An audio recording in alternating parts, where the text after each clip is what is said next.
Over 900 games across a 17-year professional hockey career with teams like the Toronto Maple Leafs, Edmonton Oilers, and San Jose Sharks. Known for his relentless work ethic and leadership on and off the ice, Scott seamlessly transitioned from pro sports into entrepreneurship and health-focused ventures. Post-retirement, he founded a successful training facility embracing a lifelong passion for fitness, performance, and personal development. Beyond business, Scott has remained a model of resilience and reinvention, competing on Battle of the Blades, pursuing motocross, and constantly seeking new challenges. His commitment to learning and growth is deeply rooted in a beginner's mindset that fuels everything he does. Equally impressive is his devotion to family. As a proud father and grandfather, Scott balances ambition with grounded values, fostering a supportive and thriving home life, while continuing to evolve as a leader and learner in every phase of life. I am excited and proud to have Scott Thornton here. I don't know if I'm going to have to get rescued by a stand-up paddleboard lifeguard here, or whether I'm going to make this thing, but I embrace those challenges because I know the reward on the other end is just makes it more worth it. I tried it too, just maybe like it might have been like 2019, I guess. A gym in town, a good buddy of mine opened up, and they started. He was a boxing gym, but he started bringing in some jiu-jitsu coaches. And let's jump a little bit forward into some of your other ventures. I want to talk about Battle of the Blades. Being a professional hockey player and a good skater.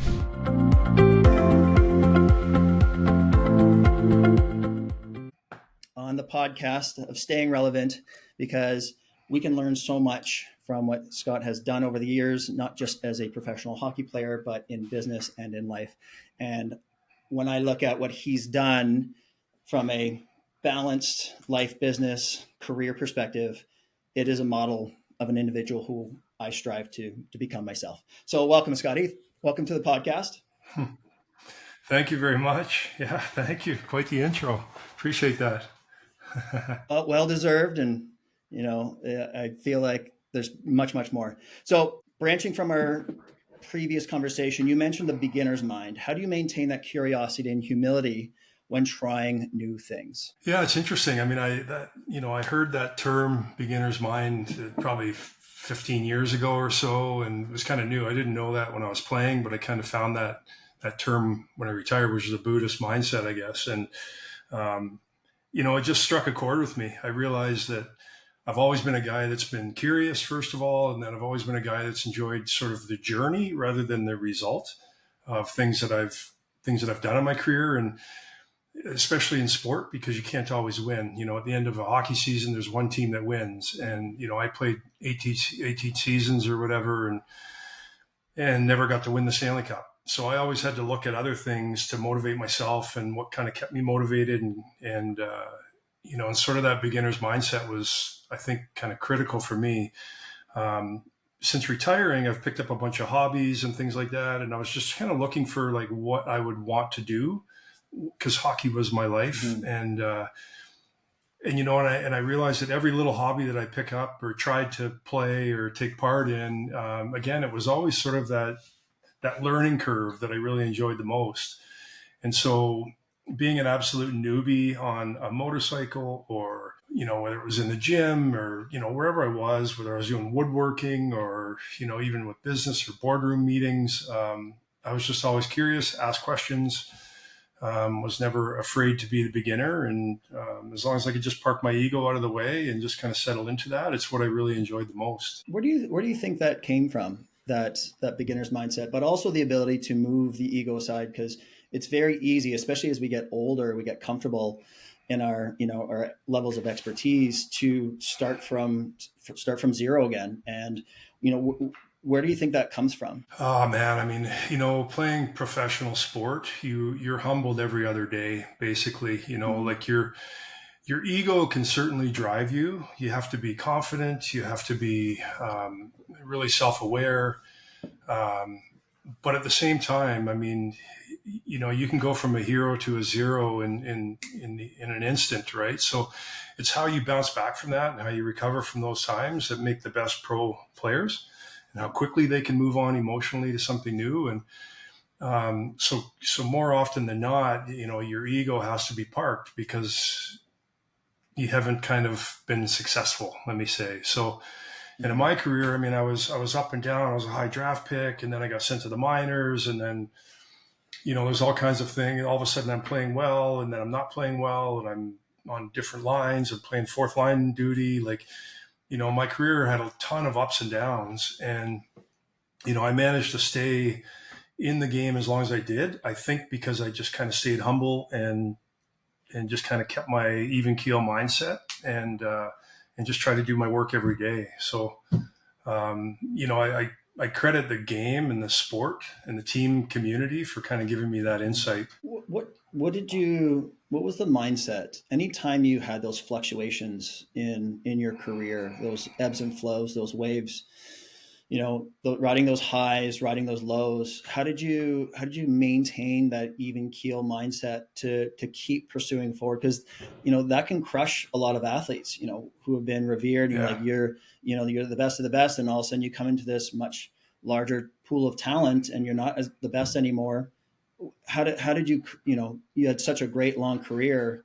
What was the mindset you took? I mean, beginner's mindset's one thing, but how did you persevere through those highs and lows, or not let the highs get away from you too much and not let the lows crush you?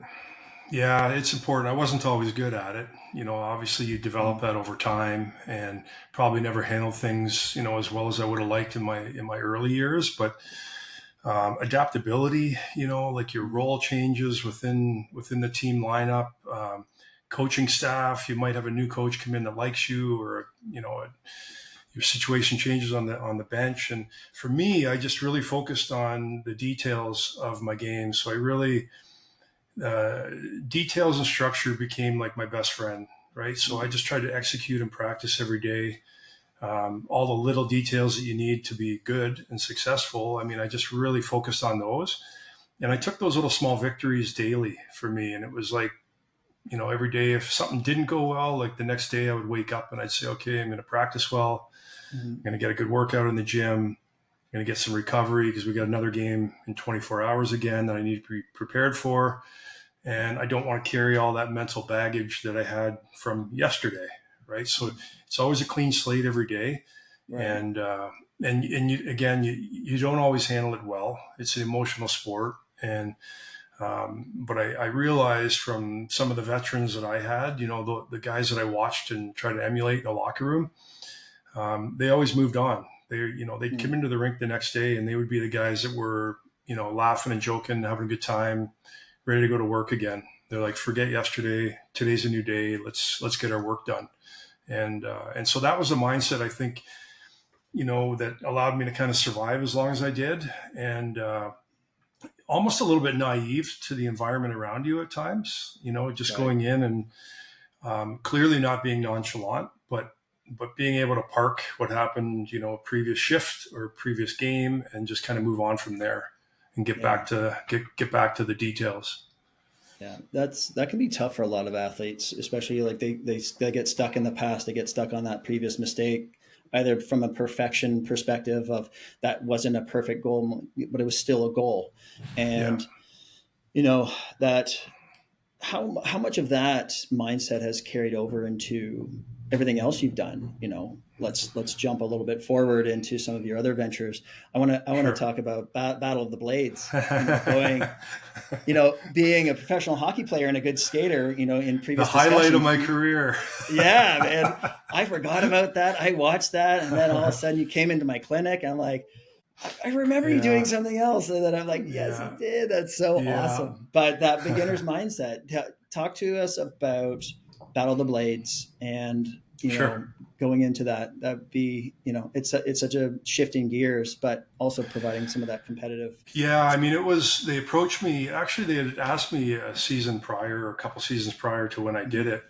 And I was, a bit busy and tied up with my gym at the time, and life sometimes gets in the way. And, one of the big aspects of that show is that it's a charity based, it's a fundraiser, right? So every athlete we're skating on behalf of a charity. And for me, my mother-in-law at the time was going through a battle with breast cancer.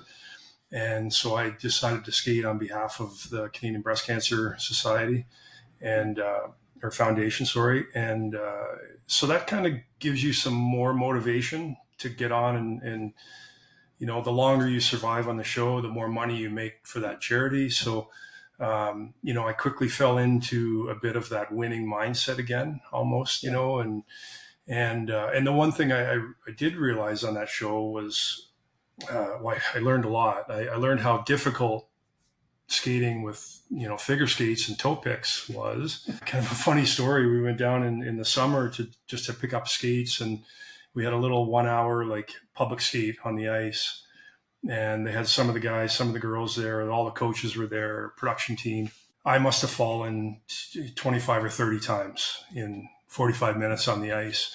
And I drove home from Toronto that day wondering how I could get out of the show. I literally was like, I don't really have an agent anymore. So can I, who do I phone and just politely back out of this challenge? And, but I came home, I talked to my wife and my kids, and they were pretty gung ho, and they really wanted me to do it. I said, okay, I need to get over this fear of looking bad, because there's a real chance that, we're going to trip and fall in a live show, and there's going to be 2 million people watching it across the country. And I'm going to look like an idiot. And again, ego kind of was holding me back. And I was like, okay, I need to think of this. There's something bigger than me here, and which is the foundation and the charity and my mother-in-law's battle at the time. And so that became my main kind of mindset going into it. And I just hit it off. My partner was fresh out of retirement, Amanda Ivora, who was, she was in Vancouver Olympics and silver medalist. And she was still very fit, very kind of tuned into her game. And so I had great coaches, and, I just sort of tried to enjoy the process and work hard every day. And I treated it like a season. It was almost 3 months long, and practicing twice a day on the ice, in the gym twice a day. I'm still doing physiotherapy and stuff at night because my shoulders were so bad and my back was bad. And so, it was a challenge. It felt like a big playoff run for me, but I really enjoyed it. And at the end of the day, we put on some good shows, and, I got to win the $100,000 for Canadian Breast Cancer Foundation, and got to present that check to the office downtown. And, I look back at it and think, it was a pretty spectacular opportunity that was given to me. You seem to be able to have this ability to find that anchor point where you can find that goal or find that purpose. With the figure skating, a lot of people could have been like, I'm not doing this, I don't want to look foolish. But, looking ahead at a bigger picture, is that something naturally that you can do, or is that something that you learned or trained over time? I think I've always been I think to get to professional sport, and, at the level I played, that you have an ability to kind of rise to the occasion, right, and control your emotions. So even, in junior hockey and World Junior Tournament and things like that when I was younger, somehow you need to channel kind of your mindset. And I've always kind of been able to do that. And I try to stay kind of focused on what's happening and less about the environment around me. And so it helped me a lot. It served a great purpose for that situation where I was literally focused on every single stride that I had to take on the ice, because it's a completely different skating stride than hockey. So I can jump on hockey skates, and just like I'm on running shoes, and it's a very toe off, pushing off your toe to skate on hockey skates. And right. And in figure skates, it's a heel off push.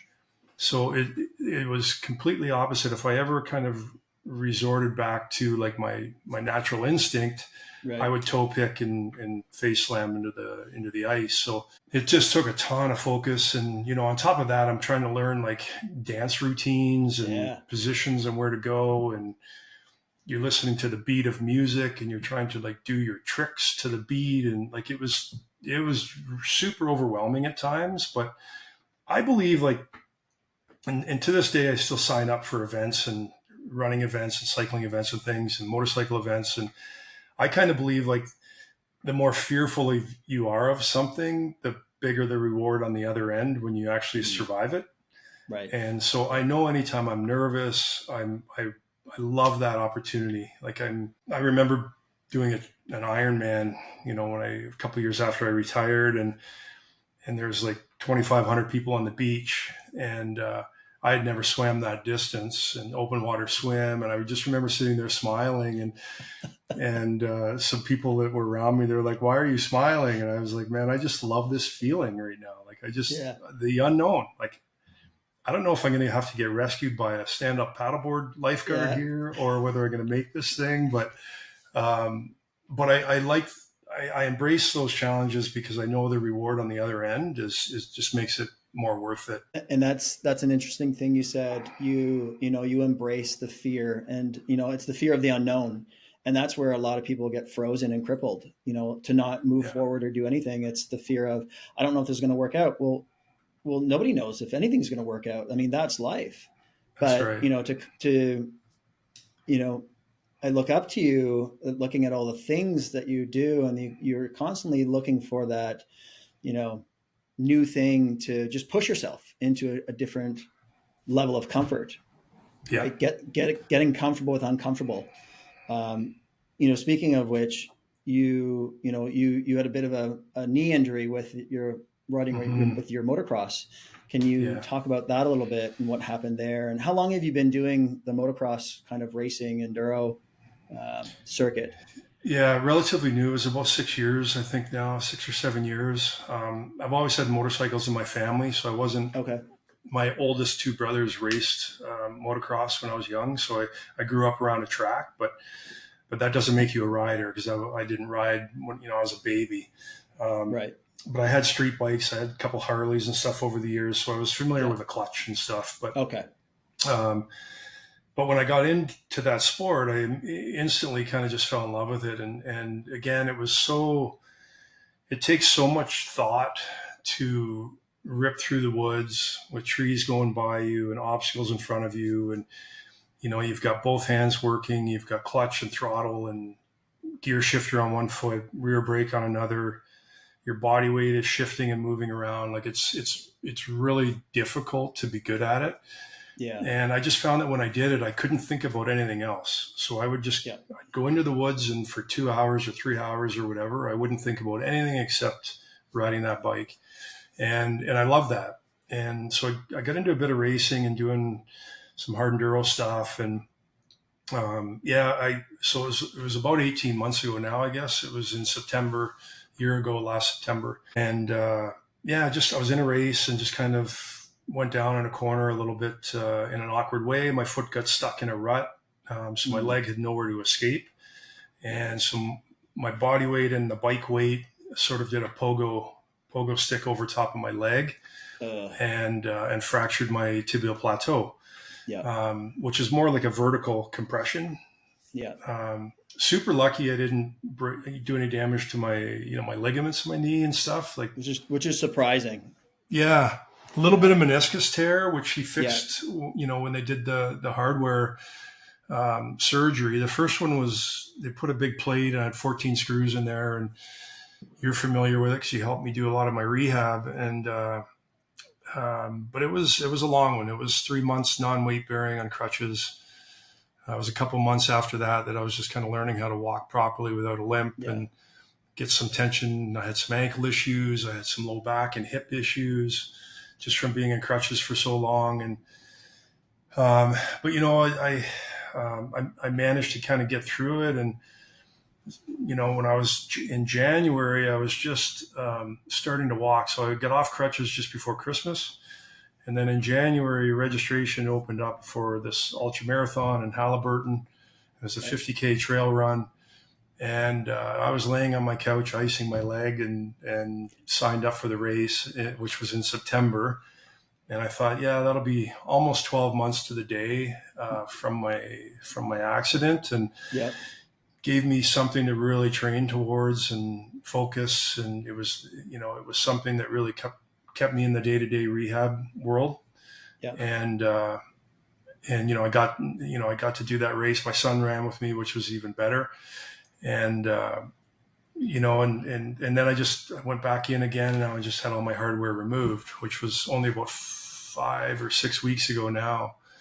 So I'm back to rehabbing this leg again of mine, but not nearly as bad or as traumatic as it was the first time. So long-term rehab, you just got to kind of focus on day to day. You can't think long-term, or you just get really bogged down and start to feel sorry for yourself. And it's like, okay, snap out of that. What can I do today to kind of help myself? And that's the only way to get through those things. Yeah. What was the first thing that went through your head when you stuck that leg in the ground and you felt your body and bike pivot over that leg? What was the first thing that went through your head in that moment? Did you know you were hurt really bad? I knew I was hurt. I knew I was hurt. I could hear it. And, I don't know. It's the first bone break that I've ever had. Yeah. So, I have earplugs in. I have a helmet on. There's a motor running. So I don't know if I literally heard the bone break or just felt it, but I had a sensation of a big crack. Yeah. And I knew. I thought maybe I blew my knee out. I didn't know if it was a bone or not. But quickly because I was in the way of a bunch of other bikes. It was on a blind corner. Right. So I kind of had to scrub with my elbows. I had to pull myself off the track to get out of the way so I didn't get run over. And that's when I was like, okay, this is bad. I knew anytime I tried to move it, it was pretty painful. And I was like, okay, I've done something bad this time. And this is going to hold me up for a while. Right. Did you go through the 5 stages of grief, the anger, denial, bargaining? Yeah, pretty much. Yeah. It's funny. I had a good friend of mine who's a volunteer fireman and home builder, and he was racing with me. So he was kind of the first bike on scene or whatever, when I was laying there. And so he immediately kind of took control of the scene, and I'm grateful, that he was around to do that. But his son was racing, and he had a younger son, and his son ended up coming over to where the accident was. And I just remember saying to myself, I don't want to scare.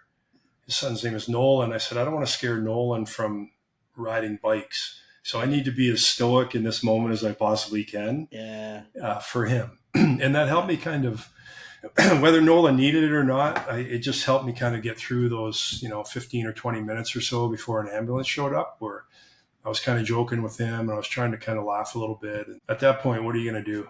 You're just a passenger at that. Now I just have to rely on our good surgeons to fix me up and start the process. Nice. Going from that moment of injury, because you've been injured in the past, Sure. Would you say this is the most significant injury, and you're also older, right? How did that differ from injuries that you sustained in your hockey career versus this one, in kind of, I hate to say it, but middle age? And also, how did it not deter you to want to continue? Because again, us being older, we get hurt doing something relatively new, and you're like, a lot of people just quit. They're like, I'm done with this. I'm retiring. Mm-hmm. Like, I can't. Most people don't want to go through the rehabilitation. How did you? Because you're still riding, and you're still running, and you're still doing all the stuff that you love to do. Sure. What is it that keeps you going forward? I think a lot of people might look at you like you're crazy. Right? Well, I haven't raced my bike since the crash. And I've yet to decide whether I will get back into racing or not. Right. I really enjoy being on the bike. I really enjoy riding with friends in a non-competitive way. We've done a bunch of motorcycle trips. Like we go down to Baja or go down to Utah, and we do these week-long riding trips with a bunch of friends. And I don't want to give that up just because I love being on the bike. And but I might back off on the racing, right. to be determined, I guess. Right. But it was significantly different to answer your first part of that question. At last count, I think I've had 17 surgeries, sports injuries, obviously, in my playing days. And then I've had a handful of surgeries in my retirement, just cleaning up old surgeries. Right. And I've always gone into an operation thinking, it's just a sports injury, just fix me up. Let's do the rehab and let's get me back on the ice to play. This is the first time where it kind of threatened my lifestyle. Like I wasn't aware initially how severe this is until I started doing some research. And then I realized how many people walk with a limp the rest of their life with this type of an injury. Right. They never run again. Some people have a cane. 4 years after surgery, they're still walking with a cane. And Wow. so immediately it was like, oh shit, I want to be able to go on vacation and walk through cities and do some hiking. And I want to be able, I have a new grandson. I want to be able to like run in the woods with my grandson or go for a bike ride with him. And so again, this was the first big injury that I think really kind of threatened my future. And I don't even know what I would do without fitness. I would really have to have a serious look at myself and reevaluate my life if I couldn't participate in sport and be into fitness and stuff. And because that's really what I'm all about. Yeah. So, but yeah, you've mentioned how much you just love the training, and that's I've worked with quite a few professional athletes, hockey players especially, and some of them they just hate the train. They love hockey, and they only do the training because the training is the thing they have to do to keep playing the sport. And then when they retire, they kind of stop doing the training part of it. And it's interesting how fitness, just lifting relatively heavy things, moving every day, it keeps you youthful because you see them and they age pretty quick. Like people who don't stay on top of some kind of regular movement, routine, they just the body. I think Jack LaLanne said it. He's like, it's better to wear out than rust out. And it's true. Like when we're not moving, oxygen's not getting to tissues. If oxygen's not getting, you can't repair, you can't regenerate. Blood circulate, everything. The nutrients don't get to the tissues unless you're regularly moving. And what I'm hearing is that Sorry, go ahead. Sorry, I didn't mean to cut you off. In fairness to a lot of my friends or guys kind of that played in my era, most of them are pretty beat up and broken when they're done playing hockey, right? So, not saying you can't adapt, and I've found ways to adapt around injuries and stuff, but I think a lot of them, we know one way how to train, which is how we train during our playing days, and you retire, but your shoulders are bad or your hips bad or whatever, and they don't really know how to train or how to be fit and active, and also you just been in the gym your whole life, so now you're just like, man, at one point I said I don't want to lift a weight the rest of my life.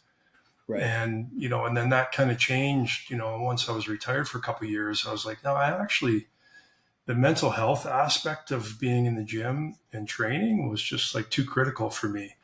And, what's the option? I didn't want to be the guy that sat on the bar stool at the end of the bar every Friday night and talked about my glory days of playing hockey. Right. So I believe in just that kind of that everyday readiness. And I like being fit. So I'm ready to do stuff that people want to do, and I'll give you a perfect example. I talked about that ultra marathon I did, but the reason I did it was 1 year prior, my son signed up to do a 100-mile ultra, and the race was on a Saturday. He approached me on a Tuesday, the week of the race, and said, Dad, I need a pace runner to pace me through the night. Do you think you could pace run? And I said, sure, absolutely, I'll do it. Hung up the phone from him, and I said to my wife, I go, holy shit, like, I have no idea what I just signed up for. I had never run through the woods in the dark. You start Googling, what's a pace runner? Yeah. How long do I have to run? I've never done, I've trail run, but there's so many unknowns, right? But because my son asked, I was all in.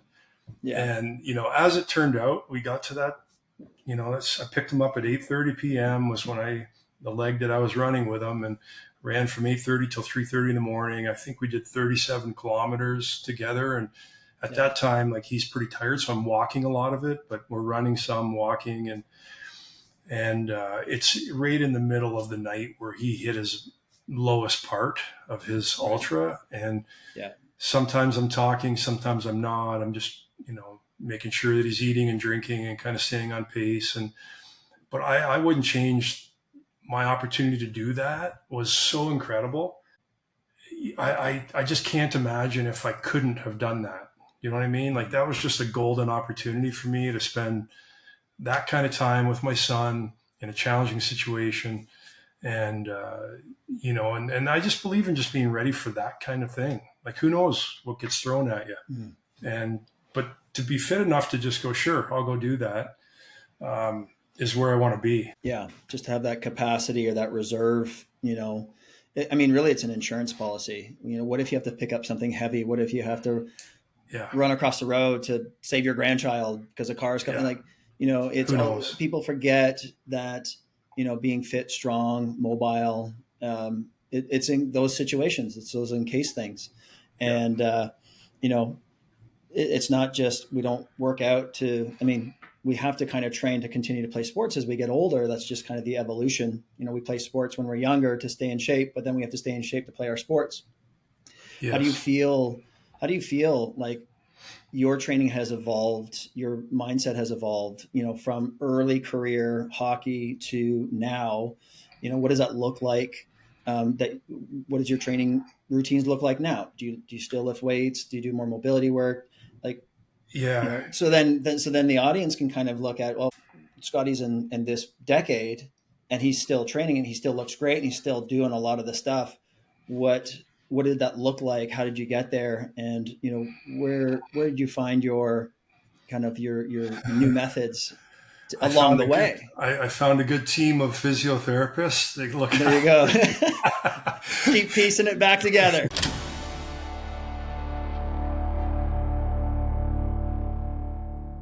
I want to take a quick break from today's episode to share something I believe every rehab and performance professional should know about. For years, I saw too many clients go through the same cycle: short-term fixes, temporary relief, and then the same issues coming back again. That's why I built the Advanced Movement Therapist certification. It's not just another course. It's a system that helps you identify the real cause of a client's pain, give them results that actually last, and stand out in a crowded industry. You'll get practical tools and strategies that you can take straight into your sessions so you can help people get better faster. If you're ready to become the go-to clinician in your community, head to amtcertified.ca to learn more. That's amtcertified.ca. Your clients will thank you.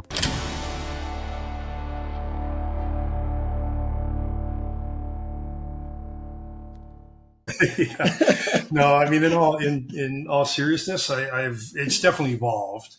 But not too far off, right.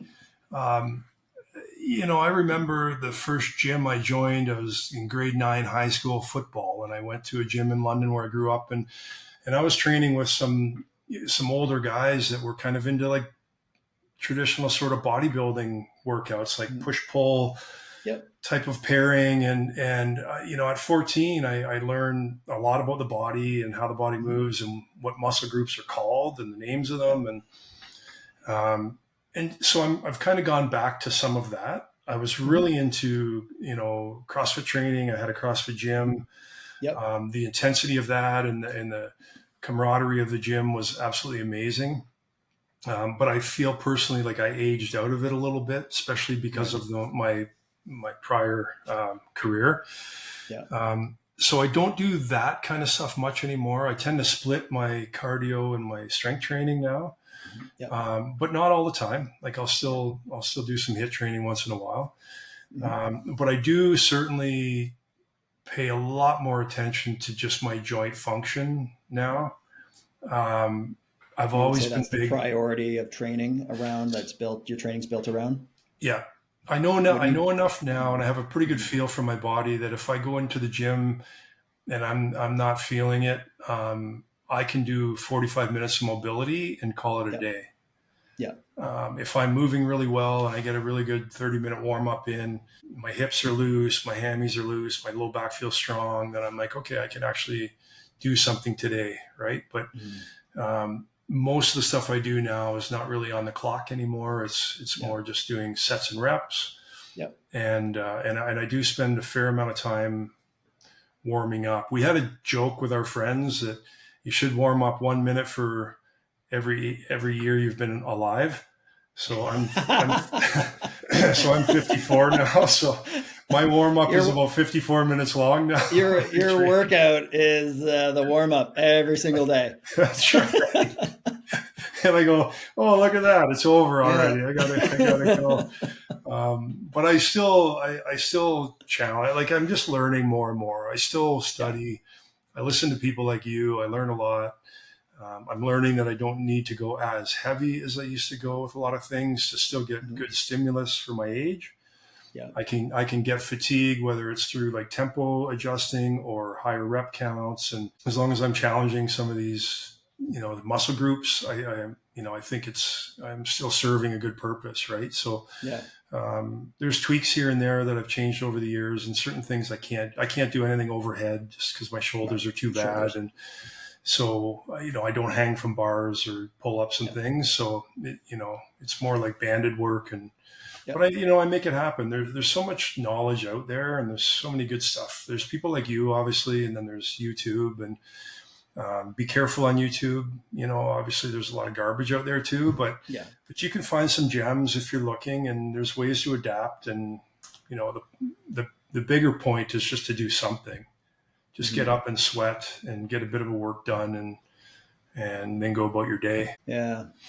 I mean, keep maintaining that curiosity mindset to, again, like you're this lifelong learner, and it's almost like it's tricky. It's a tricky balance of, contentment, right? People who say, well, if you're not content, you're not happy because you're always trying to do something new, or you always want something more. I always look at it as, well, I think it's lifelong curiosity to just see what else can I do, right? Because we're on this planet for a very short period of time. Why wouldn't I want to go learn new things? Picking up guitar late in my 20s, it's, why not? I've always, you see somebody do something and you're like, that's awesome. I would love to learn a language, right? Trying to learn every time we travel. I'm trying to get better with Spanish and French and German, even if it's a little bit at a time. Why wouldn't you? I think it's important not to be careful what you normalize, and so, if your friend group or the 50 people that are around you are not doing any activity, then that becomes really normal to not do any activity. And so I'm very selective of my friend group and who I follow on social, and, I try to align myself with like-minded people, and then that activity becomes normal. So if I'm working out 6 times a week, that's just normal in the world that I kind of roll with. Right. Do you know what I mean? Where, some other people might think it's insane to train that much, and you should only walk 5K twice a week, which is fine. But I think people, you should always kind of look for try to emulate who you want to be, not who you're kind of around and who you're with at the time. So, because I think that's kind of to your point, the comfort that people get into, and then they look at something and think it's crazy and out of reach. Right. And it's like that. You can do that too. That belief, that belief system, it's like your belief comes before your ability. And once you start breaking that mental barrier of this is possible, I can do this, at least to some degree, well, things start happening. It's like the 4-minute mile, that was thought to be impossible. And then, I can't remember the runner who broke it. And then what happens a few weeks later? 56 guys do the same thing because the belief was broken, and therefore the ability was unlocked. I've always had this creative mindset of, I'd watch little gymnasts and parkour and snowboarders and, do the things that they do. And in my head, I'm like, I think I can do that. I would try it. And I always perceive myself as this little 150-pound person. And then I see myself going through the air. I'm like, that's a 210-pound dude hitting the ground really hard. And I'm like, oh, how come I didn't spin as fast? I'm like, because you're about 100 pounds over, bigger than these dudes, right? Gravity's not your friend. Yeah. Gravity is not my friend at all. But growing up snowboarding and doing all these tricks, it's also saved me being strong in the gym, because I've walked away from some crashes I shouldn't have walked away from. But coming back to training, a lot of snowboarders, they didn't take resistance training very, professionally younger on. It's just they snowboard. but a lot of them do now. They realize, oh, we got to work on the strength and the balance, and like just use them as an example. Yeah. Something that I enjoyed doing, but I was able to walk away from a lot of stuff that I shouldn't have walked away from. Sure. But you build that capacity in your body to, get comfortable in precarious situations. It's that in case shit moment happens, how to manage it, right? People, they fear falling. I was like, well, what's your relationship with the ground like? Do you crawl? Do you roll? Like, if you don't have that relationship on the ground, when you meet the ground in an unexpected way, you don't know how to manage your body down there. Right. So people always talk about, well, we got to do balance training. Yeah, that's great. But what happens when balance is completely lost? You gotta be familiar with that. You got to build that capacity and that familiarity. Absolutely. And I mean, for me, I think that's why stuff like jiu-jitsu and stuff is such an amazing sport. It's getting uncomfortable having somebody that close to you, which I think is a big hurdle for people. Like, it's a bit awkward to be that close to another guy, especially for a girl, maybe in a, rolling in jiu-jitsu with a male partner. Like, there's probably a lot of discomfort with that. For sure.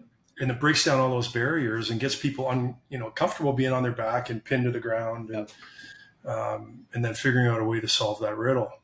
Yeah. I mean, I've just started doing that in the last year. I went back I used to do Krav Maga, and I'm like, when I got out of the hospital, I'm like, I need to do something a little bit more physical, like a little bit more functional. I went to start doing, and white belt, I got to go start.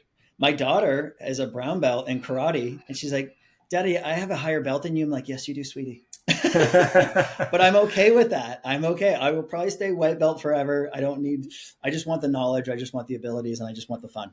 Yeah. So, I tried it too, maybe it might have been like 2019, I guess. A gym in town, a good buddy of mine opened up, and they started, he was a boxing gym, but he started bringing in some jiu-jitsu coaches, and I took karate when I was young. So I'm a little bit familiar with some martial arts, but certainly not jiu-jitsu. And I wrestled a little bit in school. But again, that meant nothing. It didn't serve me any help in this sport. But I was the same, like white belt, proud of it. Went in. I just loved the warm-up routine in the jiu-jitsu gym. Like, it was super fun, and we're tumbling on mats and rolling around. And then I never free rolled with anybody because I have bad shoulders, and you don't want to be caught in those positions. Right. So, but I would just drill. So I would do 45 minutes of drills with a partner, and again, just like learning, right? I just absorb it like a sponge. I just love that stuff. And I was laughing, and I was like a 10-year-old kid in there, like laughing and rolling around and tumbling. It was amazing. I'm going to shift gears for a second. How did you shift from Scotty the hockey player to Scotty the business owner / trainer? How was that for you? It was a bit interesting, but it was a natural move for me. I like, as a hockey player, I was a gym rat. My strength coaches on my teams were almost every team. They were kind of like my best friend. I was always in the gym after practice, after games, training. I've always been interested in it. I took kinesiology and biology in high school right up to grade 13. Like, I've always kind of been interested in how the body moves. And I tried to train when I retired here in Collingwood, and my options were like, the YMCA and one other kind of small gym at the time. Yeah. And, I joined them, and I was trying to, do some fitness, and it just wasn't working. It wasn't the right vibe for me. And then I ended up putting a bit of a garage gym together, like not very much equipment, but just, a little bit. I had a pull-up bar and a barbell and some plates and kettlebells. And I started bringing some people over to the house, and on Saturdays we'd have like 15 people in my garage, and we'd be training. And then a little space came up, and I was like, man, I'm just going to start a little gym. And my intention really was, I just want a place to go myself and be surrounded by like-minded people to sort of replace the locker room feeling that I had playing hockey. Yeah. I loved going to the rink every day because they're all my friends. I'm going to grab a coffee, we're going to hang out, and then we're going to go get a good sweat on and have some fun. And in my head, that's what my gym was going to be. I was just going to come in, there'd be a bunch of people there, and we're going to have some fun and get fit. And so that's kind of where it started. I mean, I did, a couple of certification courses, of course, that you need. And I didn't try to be anything that I wasn't. I knew, my limits or but I also liked the camaraderie in there, and it became a lot of fun for me. And I naturally had a pretty good eye for it in kind of watching people move. And I could, not to your extent, like on, to the in-depth knowledge that you would have, but I could tell if something was going on, and I could correct movement pretty good. And it was, I really fell in love with it, man. It was a great transition for me. And I coached on the floor for 5 years, and grew the gym, eventually stepped away from it and sold it to a buddy of mine. But I loved it. It was a lot of fun, and it was great timing for me when I retired. Really good. Yeah. Now, you shared a story about someone who didn't know you were a pro hockey player. What did that moment mean to you? Yeah, it was interesting because, for a couple of reasons. One thing is I knew I had to find my identity again. I didn't know what that was going to be, but clearly I wasn't the hockey player anymore. And I was okay with that, but I didn't know where I was going with my post-career life. And in most of the early months of my gym opening, there was a lot of people that thought they were coming in to train like a pro. Right. And so there was a big intimidation factor in the beginning. I would run into people around town, and they would be like, "Yeah, I'm going to get fit before I come and join your gym because I'm not ready to join your gym yet." And I'm like, "We're not doing what I did, right? Just sign up and come on in, and we'll look after you." But I knew that was a barrier of entry for some people. They thought that they were going to get crushed because a pro athlete owned the gym. Right. And I had a member that I was doing some private training with, and for probably like 3 months, and they came in one day and they were laughing and they were like, "Man, I didn't know you played in the NHL," because I never really talk about it, with anybody unless they ask. And and I just laughed, and I was like, "Well, does that change anything? No, let's get your shoes tied up. Let's go. Let's get to work." And I thought it was a good milestone because I was finding my new identity, really is what it was. And I was becoming more of a strength and conditioning coach, more than the hockey player. And, and I looked forward to that transition. And for that one particular athlete, I was pretty happy to have that conversation with him. So, it was fun. That's awesome. So you're co-owner of Scandinave Spa still, correct? Yep. Correct. You and your brother own it. When did you open that? And what? No, not my brother. There's an ownership team put together, and there's owner operators. I'm a shareholder over there, and a member of the board. Yeah. We're in our 19th season there now. Wow. So it's going very well. Kind of trying to bounce back from COVID, like that. We were, as everybody was, we were closed down for almost 2 years. And, wow. We were allowed to offer massage therapy because, much like you, would be considered health and wellness and treatment. But outside of that, it was a tough couple of years, but we've kind of come through all that now. And it's a good business. I mean, it's not like you're selling insurance to somebody, like people go and they pay you good money to be there, but they usually walk away feeling better at the end of the day. And it's been a business I'm super proud to be part of and associate with. And, it's been great. And a lot of people that go and use it. It's been a nice facility up here. Yeah, it's a great facility you've got there. It's super, super awesome to go to. We try and hit it up anytime we're up in Collingwood. Nice. Glad you like it. What did you learn from a business perspective, having to shut down? What kind of adjustments? Did you have to change anything from a business perspective going forward? Did you make some adjustments? What did you get from the whole COVID close down situation? Yeah, quite a few changes that were made over there. I don't want to let people just full transparency, I don't operate the day-to-day business. No, yeah. There's some owner operators that were frontline in there, doing all the work. But as an investor and a board member, we were privy to kind of what was happening, and everybody had to pivot a little bit, and to changing our whole software to online booking reservation systems, which we didn't have in the past. So there was less kind of contact at a desk when you walked in. Sure. Everything was prepaid and pre-booked, and trying to manage staff and keeping key staff members involved so they still had paychecks. Right. We tried to keep as many people paid and working kind of through that, whether it be home office and and just kind of figuring out how to kind of make it work, knowing that eventually this thing's going to end and we're going to need all these people back. How do we do the right things by them and be fair? And that was kind of the biggest. And everybody came back. Some of the massage therapists didn't, because they maybe started working in their basements or home office or another facility. But our key staff, they hung in there and came right back as soon as we opened the doors again. Well, I mean, that speaks a lot on the leadership and the culture and, everything that, you're looking after the people who are looking after the business, which is, that speaks volumes. That means you're doing something right and you've been in business for 19 years.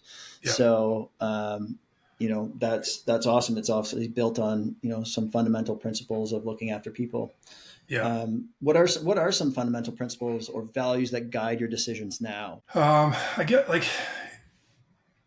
accountability is one that I think of right away. I come from the world of professional sport. You have to own your shit, so to speak. Yeah. And you can't point in other directions. You're on TV, you're in front of 20,000 people, you have coaches, everyone's looking at you. You have to just own your actions. And so accountability in that world is 100%. You have to have it, or you will not have any success as a team or an individual. It's kind of up to you to look after yourself and keep yourself healthy and make sure you're in fit for training camp, accountable to my teammates. And we rely on each other with team play, meaning if I lose my man, it's directly going to affect you. You're counting on me to cover my area. So there's all this accountability built into that whole lifestyle. And, and for me now transitioning into sport and retirement, that's what I look for. Even trades, you see electricians, plumbers, you kind of guys, just be accountable. If you say you're going to be there at a certain time, be there at a certain time, and if something doesn't work and you can't be there, make sure you're reaching out, make sure there's some explanation. And so accountability is big, and integrity is kind of the same thing to me a little bit.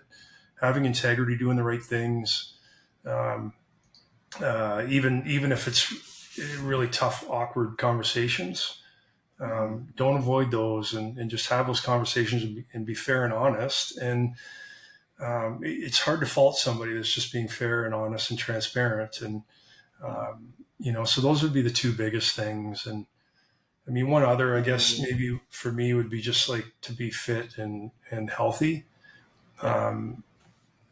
That to me I think that sets you up for so many things, whether your brain is sharper, your ability to physically perform better at work or whatever you're doing, to have more fun on weekends with your family or your kids or your friends.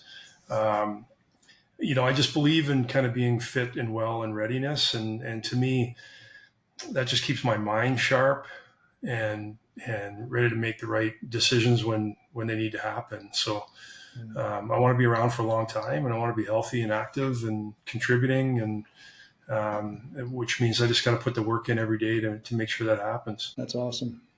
How do you use these key values, these key principles to filter new opportunities to determine if they align with your core beliefs?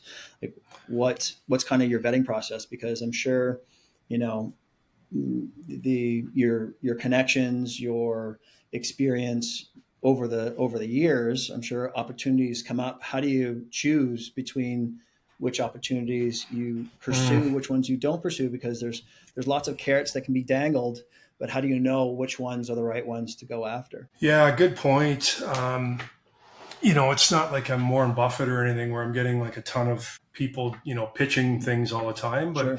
but certainly over the years, I've had a lot of different things pitched my way, and I think it's about lifestyle for me now. Like whatever the business is, like I was approached years ago to get involved with a restaurant bar, and I actually went down the process a little bit. But this guy was a really good restaurateur. He had 14 locations, and so we went a few months kind of courting each other and talking about the business a little bit. But at the end of the day, I just didn't want to be, again, back to my other point, I didn't want to be the guy every Friday night and Saturday night, like sitting at the bar, drinking beers and yucking it up with customers. And Right. One of the reasons why I got into the fitness world was because that aligned with me as a guy that wanted to be fit. Right. Yeah. So I look at like any opportunity as like, how does that align with my personality? Yeah. I don't want to peddle something that I don't believe in. Yeah. Again, to the integrity part. Integrity. Yeah. I couldn't honestly look at a camera and talk to people about something I just don't believe in. So it has to be kind of in line with like the fitness wellness space or something close to that. Yeah. In order for it to work for me. No, that's smart. That's smart advice.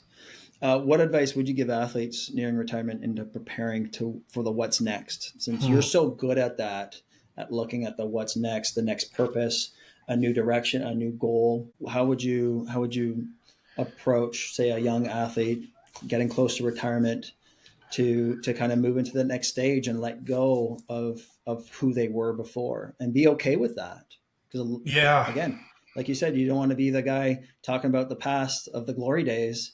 And too often, we see it, right? Yeah. Because I think like that's the happiest place that they've ever been, and they're not happy with where they are now. Yeah. Well, it is, like, in fairness, it's pretty difficult to replace that world that you're in, right? Like it's a highly competitive world. You're physically and emotionally challenged, but you're also kind of in front of an audience, and there's super highs and super lows, but it's tough to move on from that, right? So there's a few things, because I've had the opportunity to talk to a lot of guys now that are either just retired or getting close to the end, and I tell them there's no rush. Like when they retire, now most of these guys now have made pretty good money, so they can afford to take a couple years off.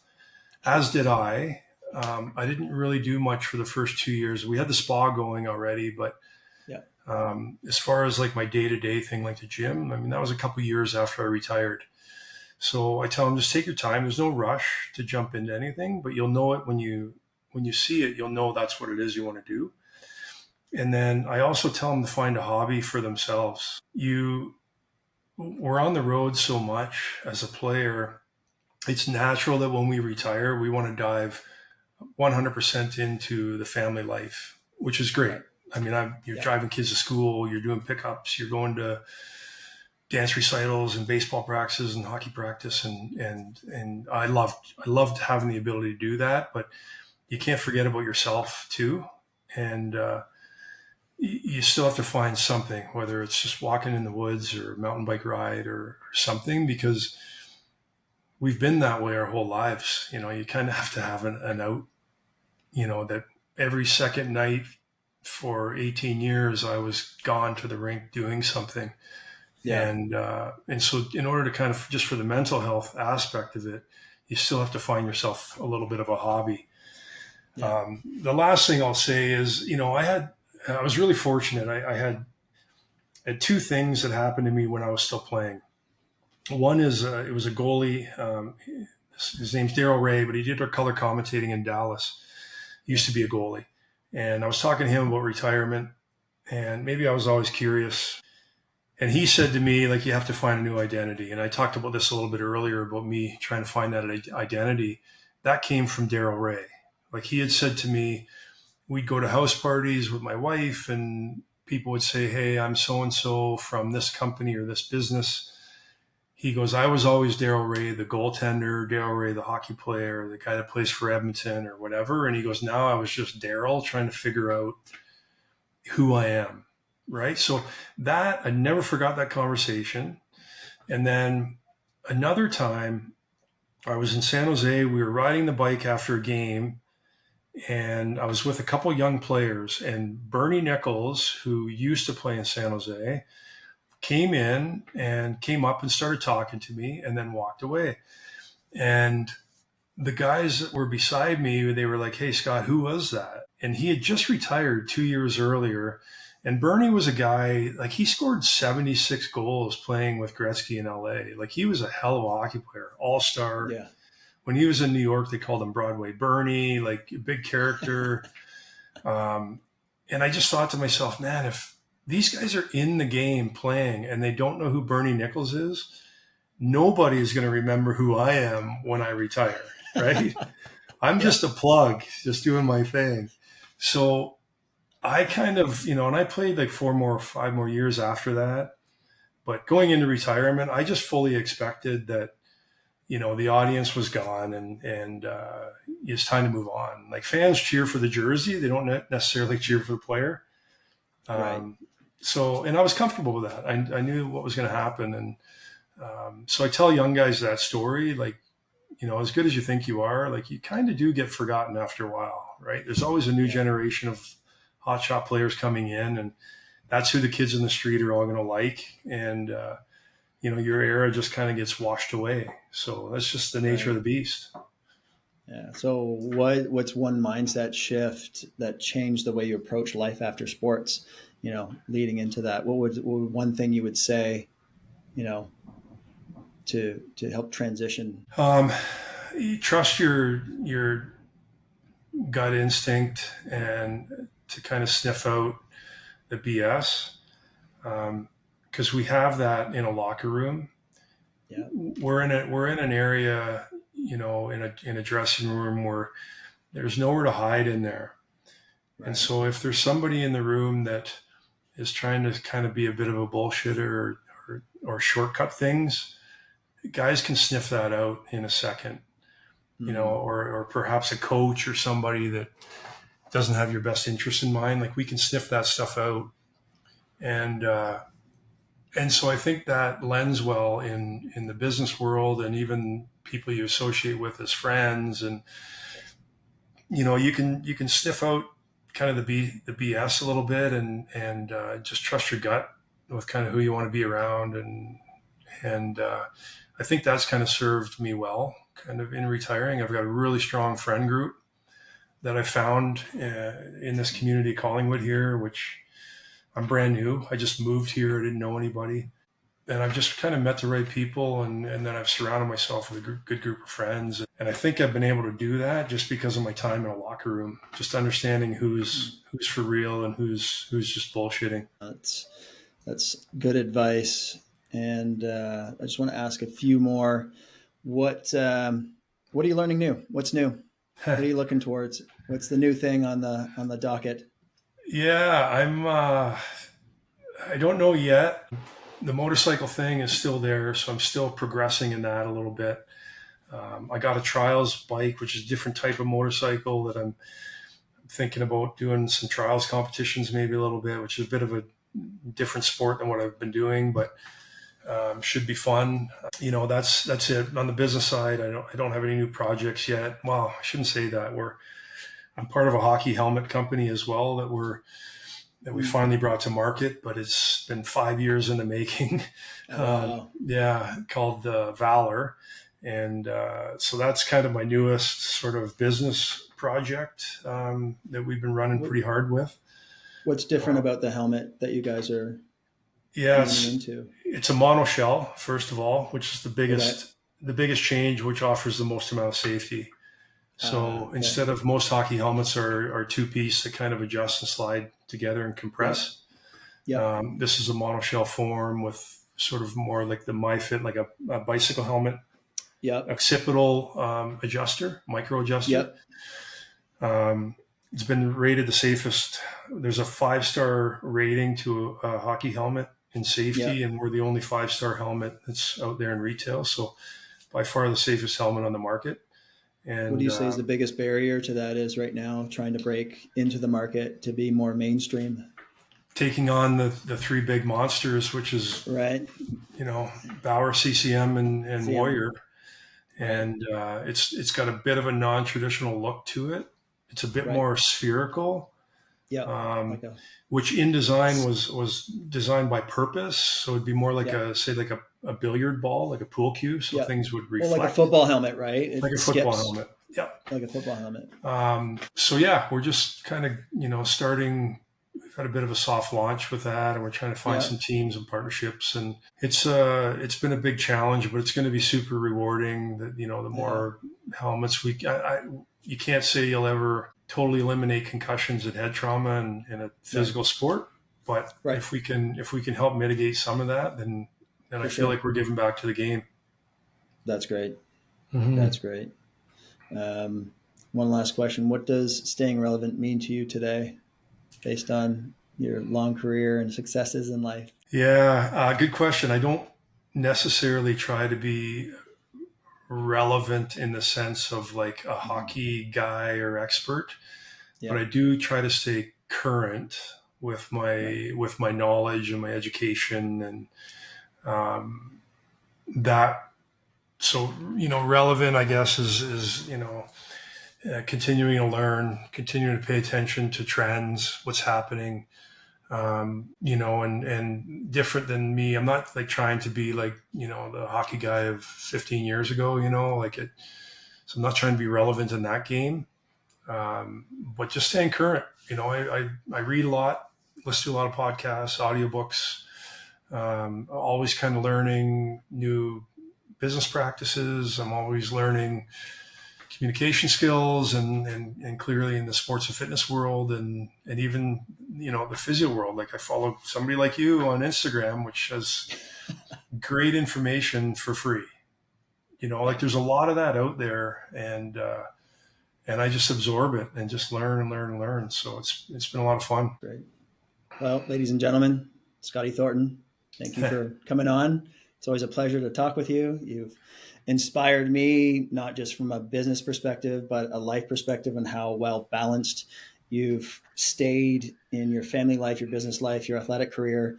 And, you're a model for every young man and individual who wants to create that balanced life to model after. So thank you. Likewise. Thank you very much, Tom, for having me. And I'll close on a note to say that you're also an inspiration. The amount of knowledge that you've given me. I've had a lot of physio and a lot of doctors and trainers over the years, and the stuff that you've helped me with and educated me on is top notch, and it's been fantastic. And then also following your journey back to where you are now with your injuries has been truly inspiring, and it helped me get to the gym every day and do some work, watching kind of what you were battling, going through. So I appreciate that as well. Thanks for having me on. Thanks for everything, Scotty. I appreciate you. Thanks for listening to this episode of Staying Relevant.